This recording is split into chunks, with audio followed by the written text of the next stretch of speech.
Hello everyone, welcome to IFS. So students, आज का हमारा शॉर्ट कंसेप्ट है एस्कोमाइसिटीज। फाइकोमाइसिटीज हम डील कर चुके एक दूसरे कंसेप्ट वीडियो के अंदर, आपको उसकी लिंक है ये डिस्क्रिप्शन में मिल जाएगी। फंजाई के अंदर हम डील कर रहे हैं आज के शॉर्ट कंसेप्ट में एस्कोमाइसिटीज क्लास। सो एस्कोमाइसिटीज क्लास जिसको हम सैक फंजाई भी बोलते हैं, आप देख सकते हो कि ये सैक लाइक स्ट्रक्चर बनाती है तो इसको सैक फंजाई भी बोला जाता है।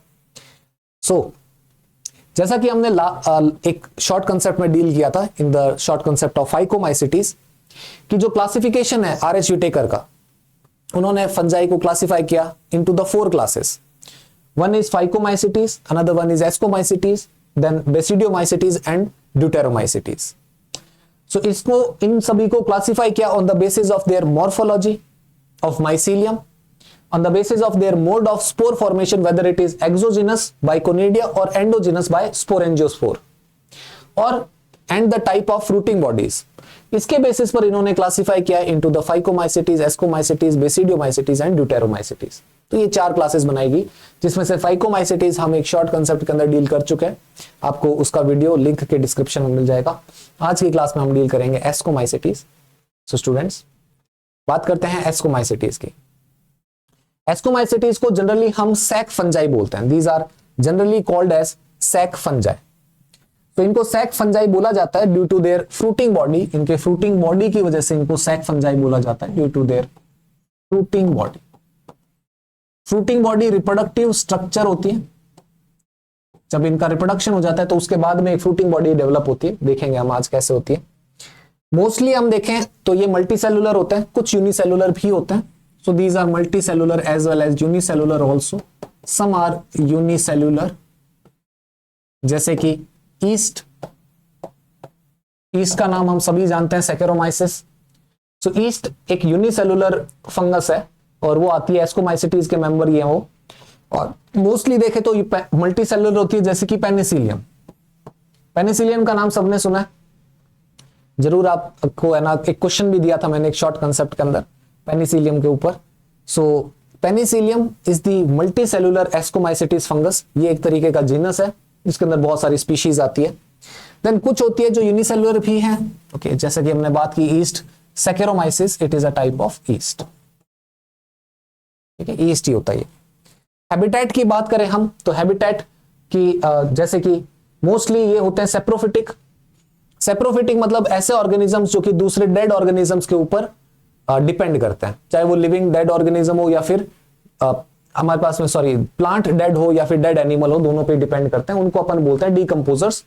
डीकंपोजर्स ऑर्गेनिक मटेरियल को कन्वर्ट करते हैं इनऑर्गेनिक मटेरियल में, देन ये एनर्जी लेते हैं। देन कुछ पैरासाइटिक होते हैं फंजाई। हमने देखी ज्यादातर, हमने क्लासेस में देखा कि हर क्लास के अंदर पैरासिटिक फंगस जरूर मिलती है। ये लिविंग ऑर्गेनिजम्स के ऊपर डिपेंड करते हैं और एज अ होस्ट जो लिविंग ऑर्गेनिज्म होता है उसके ऊपर एज अ पैरासाइट ये वहां से न्यूट्रिशन लेते हैं और उसकी फिजियोलॉजी को अफेक्ट करता है। Then some are coprophilous. Coprophilous are the fungus which grow on dung. ठीक है, जो डंग के ऊपर ग्रो करते हैं उसको अपन कॉप्रोफिलस फंगस बोलते हैं। तो सेप्रोफिटिक भी होती है, पैरासिटिक भी होती है और कॉप्रोफिलस भी देखी गई है। माइसीलियम की हम बात करें तो फाइकोमाइसिटीज को हम कंपेयर करें तो वहां पर हमने देखा था the mycelium was aseptate and it was coenocytic. Mycelium कैसा था? एसेप्टेट और सिनोसिटिक था। बट यहां पर माइसीलियम सेप्टेट होगा। ठीक है, इसका माइसीलियम सेप्टेट होगा। अगर सेप्टेट होगा तो उसके बीच में, न्यूक्लियस के बीच में कंपार्टमेंट्स बन जाएंगे तो सिनोसिटिक कंडीशन नहीं आएगी। साथ के साथ में इनका माइसीलियम ब्रांच्ड भी होता है। So the mycelium is septate, branched, and हर एक सेप्टा के अंदर एक न्यूक्लियस प्रेजेंट होगा तो उसको अपन बोलेंगे monokaryotic. So the mycelium here will be septate, मतलब इसके बीच में वॉल्स प्रेजेंट होगी। ऑल्सो ये यूनिन्यूक्लिएट होगा, एक ही न्यूक्लियस प्रेजेंट होगा, and it will be branched, ये ब्रांच्ड होगा। सो ऐसा इसका होगा माइसीलियम, जो कि सबसे मेन इंपॉर्टेंट बॉडी है। हाइफी जब मिक्स हो जाते हैं तो माइसीलियम बनाते हैं और माइसीलियम ही किसी भी फंगस की बॉडी का फॉर्मेशन करती है। देन हम रिप्रोडक्शन की बात करें तो 2 तरीके से इसका रिप्रोडक्शन होता है। एक होता है एसेक्सुअल और दूसरा होता है सेक्सुअल रिप्रोडक्शन। एसेक्सुअल कुछ रिप्रोडक्शन कुछ ऐसे होगा कि एसेक्सुअल रिप्रोडक्शन में it is by the conidia, और कोनिडिया का हमने पढ़ा था कि कोनिडिया बनते हैं बाहर की तरफ, बॉडी से बाहर बनता है स्पेशलाइज्ड माइसीलियम के ऊपर, तो इनको अपन बोलते हैं एक्सोजिनस। सो एक कोनिडिया जो लगेगा वो एक स्पेशल स्ट्रक्चर पे लगेगा जिसको हम बोलेंगे conidiophores. These are the conidiophores. और इन कोनिडियोफोर्स के ऊपर लगेंगे कोनिडिया। ये है conidia. These conidia are developed outside the body of mycelium. That is why these conidia are called as exogenous conidia. Exogenous conidia बनता है, और जैसे इनका जर्मिनेशन होता है, एक कोनिडिया अगर अलग होता है तो ये जर्मिनेट करता है और यहां से जर्म ट्यूब निकालता है, और जर्म ट्यूब फिर आगे जाके नया हाइफी और माइसीलियम बनाती है और एक नई प्लांट बॉडी को बना देती है। सो इस तरीके से इसका रिप्रोडक्शन होता है into the asexual type of reproduction. Then हम बात करें कि इसका सेक्सुअल रिप्रोडक्शन कैसे होता है। तो सेक्सुअल रिप्रोडक्शन का मतलब हुआ कि दो डिफरेंट न्यूक्लियस का फ्यूजन होगा। न्यूक्लियस फ्यूज करना चाहिए तभी सेक्सुअल रिप्रोडक्शन होना चाहिए। सो यहां पर हाइफी फ्यूज करते हैं एक दूसरे से, अलग अलग हाइफी होते हैं, वो अपने पास आते हैं और उनके बाद में जो सेल्स करीब आते हैं उनके बीच में फ्यूजन हो जाता है। सबसे पहले साइटोप्लाज्म फ्यूज करता है, तो it is called as plasmogamy. Then उसके बाद में प्लाज्मोगेमी जैसे ही हो जाती है, तो उस समय पर यहां पर जो दो न्यूक्लियस है वो आपस में एक ही सेल के अंदर प्रेजेंट होते हैं। देखिए, सो व्हाट हैपेंस इज, यहां पर there is one mycelium, uninucleate बनानी है, हाइफी बनाते हैं। फिर एक दूसरा हाइफी आता है, वो कुछ इस तरीके से प्रेजेंट है, देख पा रहे होंगे आप अच्छे से। देन व्हाट हैपेंस इज कि इनके अंदर बीच में होता है फ्यूजन। तो एक सेल्फ बन जाता है, इस तरीके से फ्यूजन होता है। ठीक है, ये न्यूक्लियस है, ये ट्रांसफर होके इसमें आ गया। जब ये इसमें आ जाएगा न्यूक्लियस, तो यहां पर दो दो न्यूक्लियस हो जाएंगे। फिर इसके बाद में ये एक अलग हो गया हाइफी, और ये दूसरा हाइफी यहां से अलग हो गया, और इसके अंदर दो न्यूक्लियस आ जाएंगे। ठीक है, सो यहां से इसके अंदर दो न्यूक्लियस आ जाएंगे, तो ये हाइफी जब जिसकी हम बात कर रहे हैं, जो रिसीव कर रहा है न्यूक्लियस को, ये हो जाएगा डाइकैरियोटिक।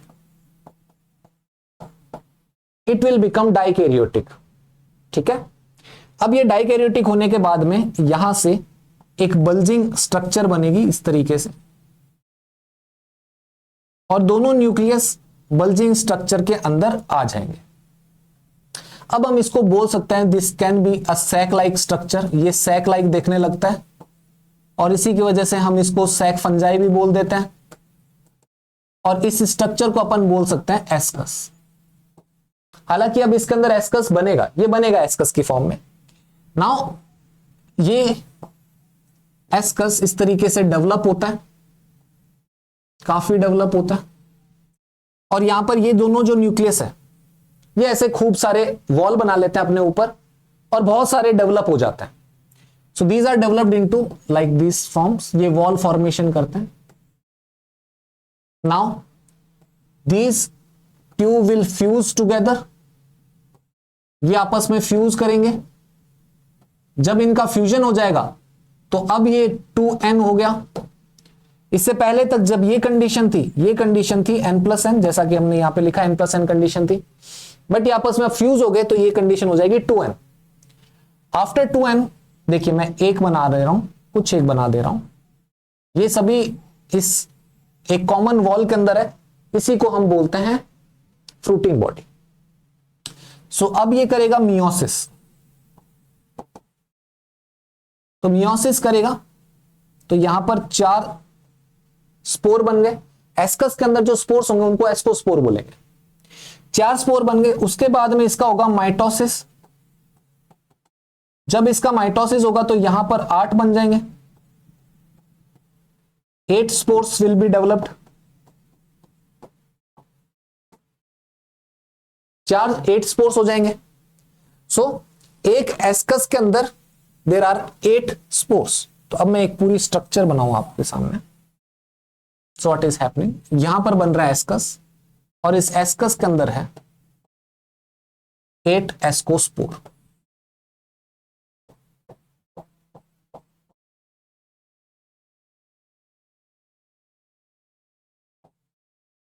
सॉरी 8 एस्को स्पोर इन 1 ascus.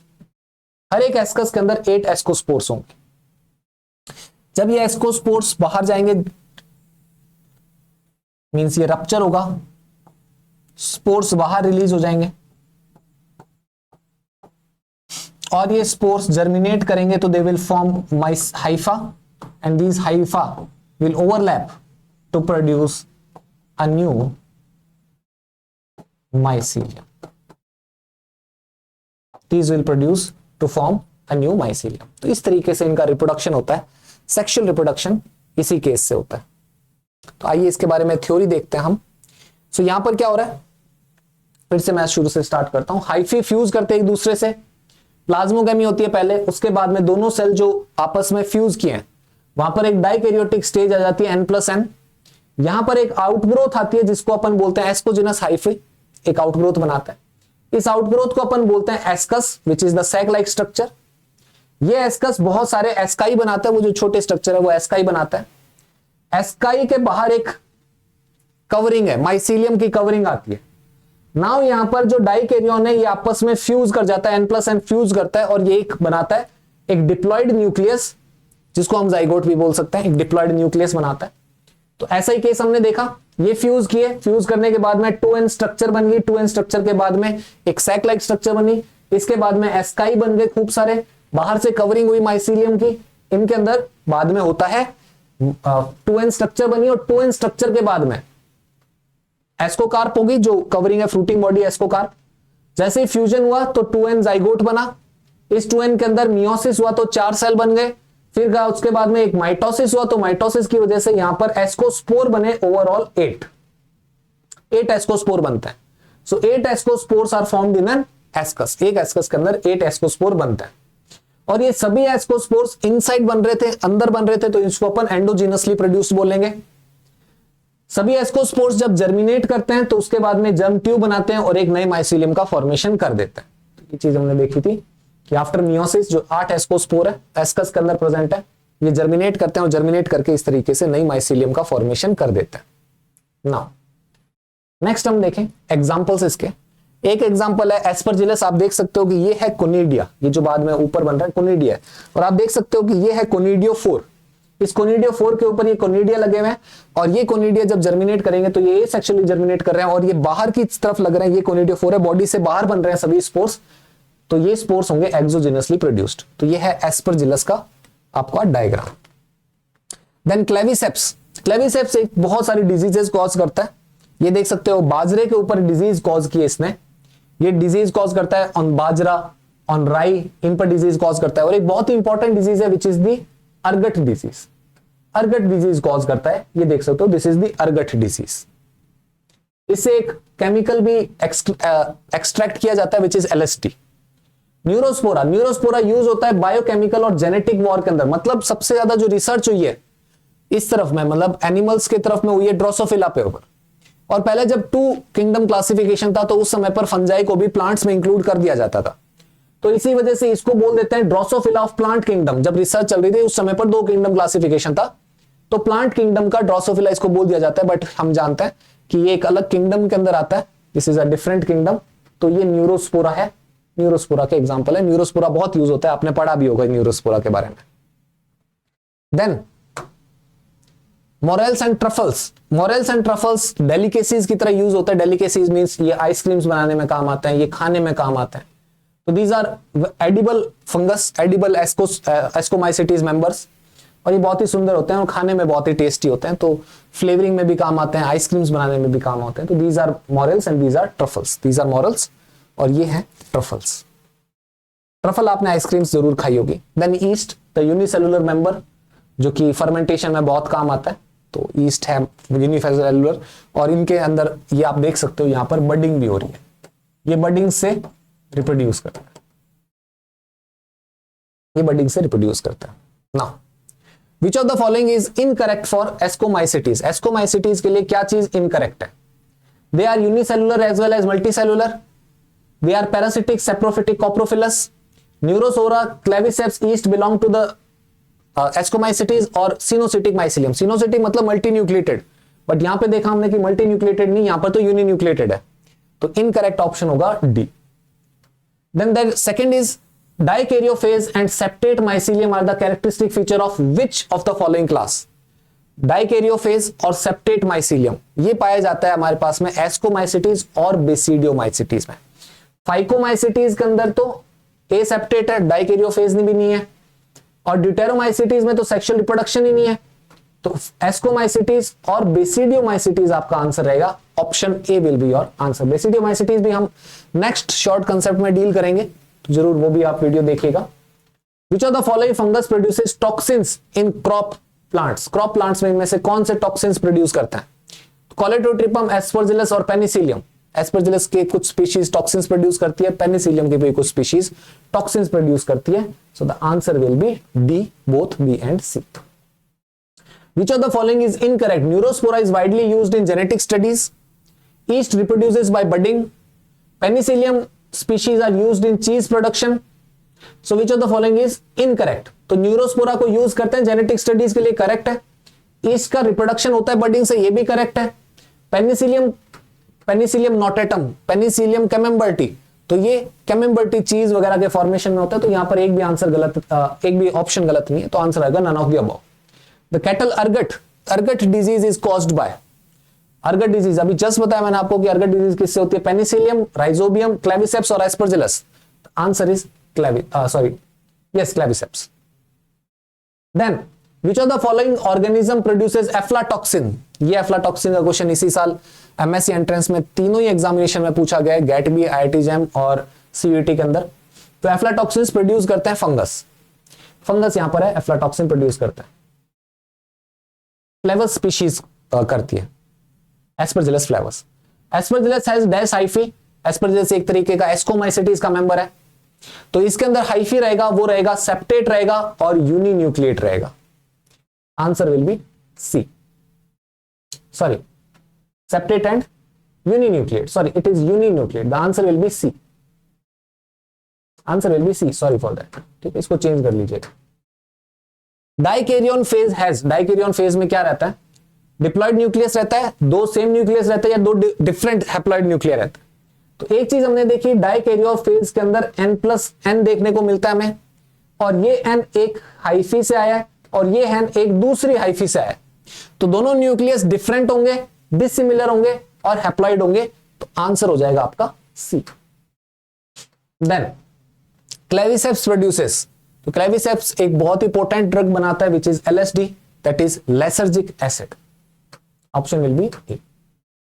Mycorrhiza, mycorrhiza fungus association है, फंगल एसोसिएशन है, सिम्बायोटिक एसोसिएशन है with the higher roots of the higher plants, so it is a type of symbiotic association, तो आंसर विल बी डी। तो I hope आपको ये video समझ में आया होगा, आपको एस्कोवाइसिटीज में नई चीजें सीखने को मिली होगी। नेक्स्ट हमारा शॉर्ट कंसेप्ट होगा, वो होगा बेसिडियोमाइसिटीज पे, एंड देन हम डील करेंगे ड्यूटेरोमाइसिटीज में, और इसी तरीके से हम चारों क्लासेस को, फंगस की क्लासेस को शॉर्ट कंसेप्ट्स के अंदर डील करेंगे। फाइकोमाइसिटीज की जो लिंक है वो आपको डिस्क्रिप्शन में मिल जाएगी, वहां से आप जा सकते हैं, फाइकोमाइसिटीज को डील देख सकते हैं और समझ सकते हैं।